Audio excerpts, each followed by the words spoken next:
اللہ تبارک و تعالی نے انسانوں کی اصلاح اور تربیت کے لیے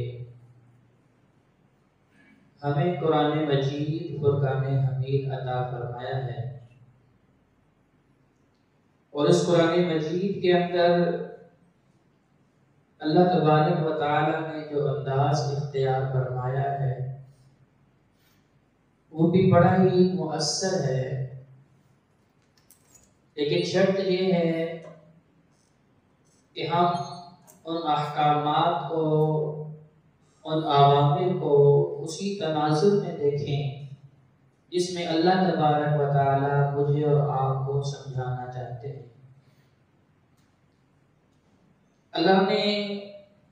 سابقہ انبیاء کے واقعات بیان فرمائے، ان کی قوموں کا تذکرہ کیا، تو پھر ہر قصے کے بعد اللہ تبارک و تعالی نے بار بار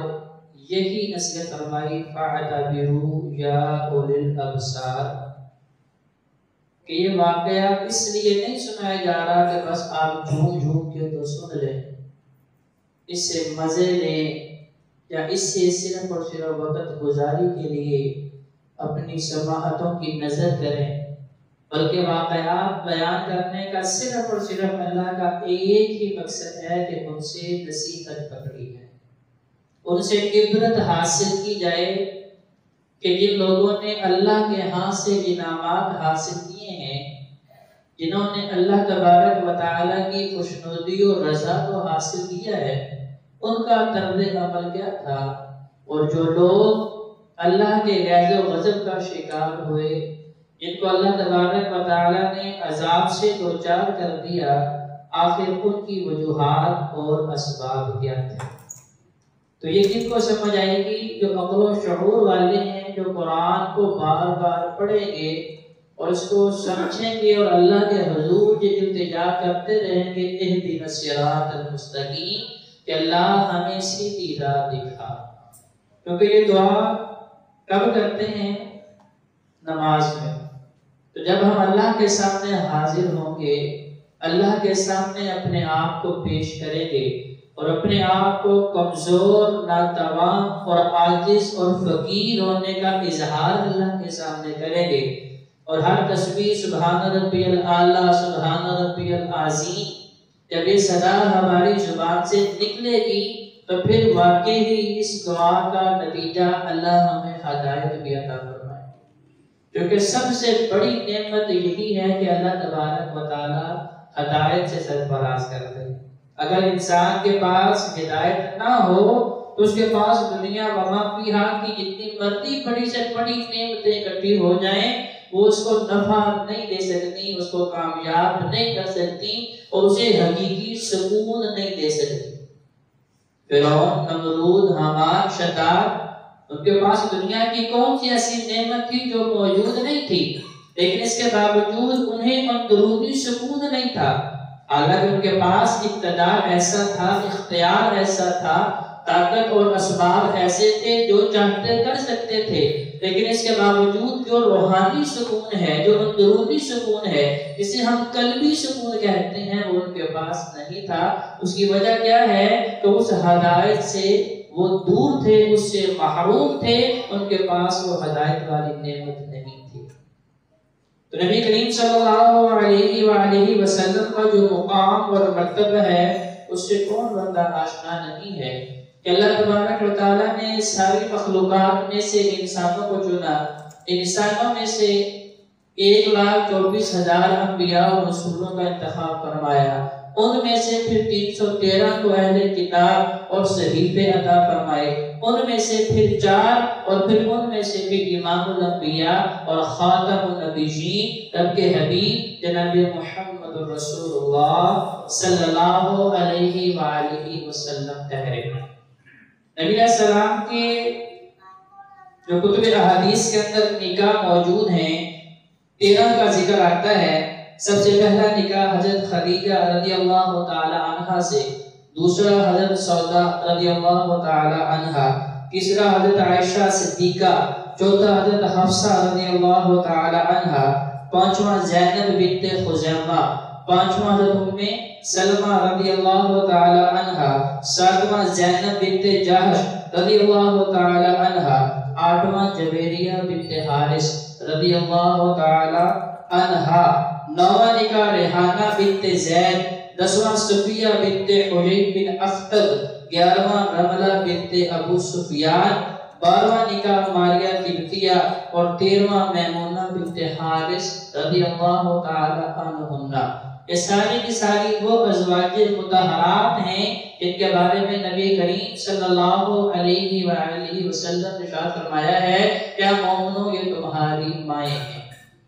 امہات المؤمنین، کہ سارے مومنین کی وہ لوگ جو اپنے آپ کو اللہ کے ہاں سرخرو کرنا چاہتے ہیں، جو اپنے رب کو حقیقی معنوں میں راضی کرنا چاہتے ہیں، تو پھر ان کو اپنی ماں کا درجہ دینا ہوگا۔ اگر وہ انہیں اپنی ماں کا درجہ نہیں دیں گے، ماں کا درجہ نبی کریم صلی اللہ علیہ وآلہ وسلم نے کیا بیان فرمایا ہے، جب صحابہ نے پوچھا کہ یا رسول اللہ، اللہ کے حقوق کے بعد حقوق انسانی میں سے، حقوق العباد میں سے سب سے بڑا حق میرے اوپر کیا ہے؟ فرمایا امہا، سب سے بڑا حق تمہاری ماں کا ہے۔ دوسری مرتبہ پوچھا یا رسول اللہ اس کے بعد کس کا ہے؟ فرمایا تمہاری ماں کا ہے۔ تیسری مرتبہ پوچھا اس کے بعد کون سا ہے؟ فرمایا امہا، تمہاری ماں کا ہے۔ کہنے کہ نبی علیہ السلام یہ بتانا چاہتے ہیں کہ اپنی اگر والدہ کا، اپنی ماں کا حق ادا کرنے کی انسان کوشش ساری زندگی کرتا رہے، اپنا تن من دھن بھی وار کے قربان کر دے، پھر بھی حق ادا کر سکتا؟ صحابی رسول نے کیا پوچھا کہ رسول اللہ میں نے اپنی والدہ کو کندھوں میں بٹھا کے تمام کروایا ہے، صفا مروا کی صحیح کروائی ہے، انہیں مکمل حج میں نے اپنے کندھوں پہ اٹھا کے کیا ہے، کیا میں نے ان کی تابعداری کا حق ادا کر دیا؟ تو نبی کریم صلی اللہ علیہ وآلہ وسلم نے فرمایا کہ تمہاری پیدائش کے وقت درد ذیل میں جب وہ موت اور زندگی کی کشمکش کے اندر تھی، اس وقت اس نے تکلیف اٹھائی ہے، اس کے ایک سانس کا بدلہ بھی تو ابھی چکا سکا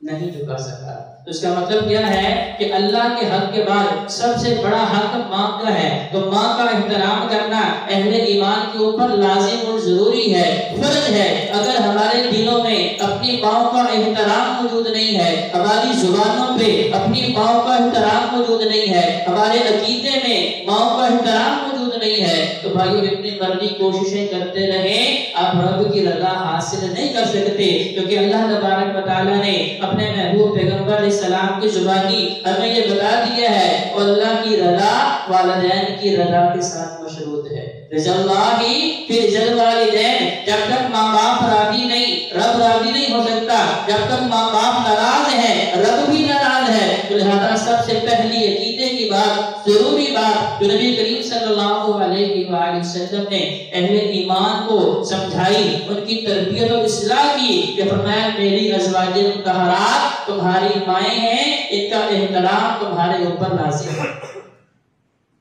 ان میں سے 2 ازواج مطہرات ایسی ہیں جن سے اللہ تبارک و تعالیٰ نے نبی کریم صلی اللہ علیہ وآلہ وسلم کو اولاد عطا فرمائی۔ پہلی حضرت خدیجہ الکبریٰ رضی اللہ تعالی عنہا، 4 بیٹیاں زینب، رقیہ، ام کلثوم، فاطمہ رضی اللہ تعالی عنہن، 4 بیٹیاں حضرت خدیجہ الکبریٰ رضی اللہ تعالی عنہا سے اللہ تبارک و تعالی نے عطا فرمائی، اور ایک بیٹا، 2 بیٹے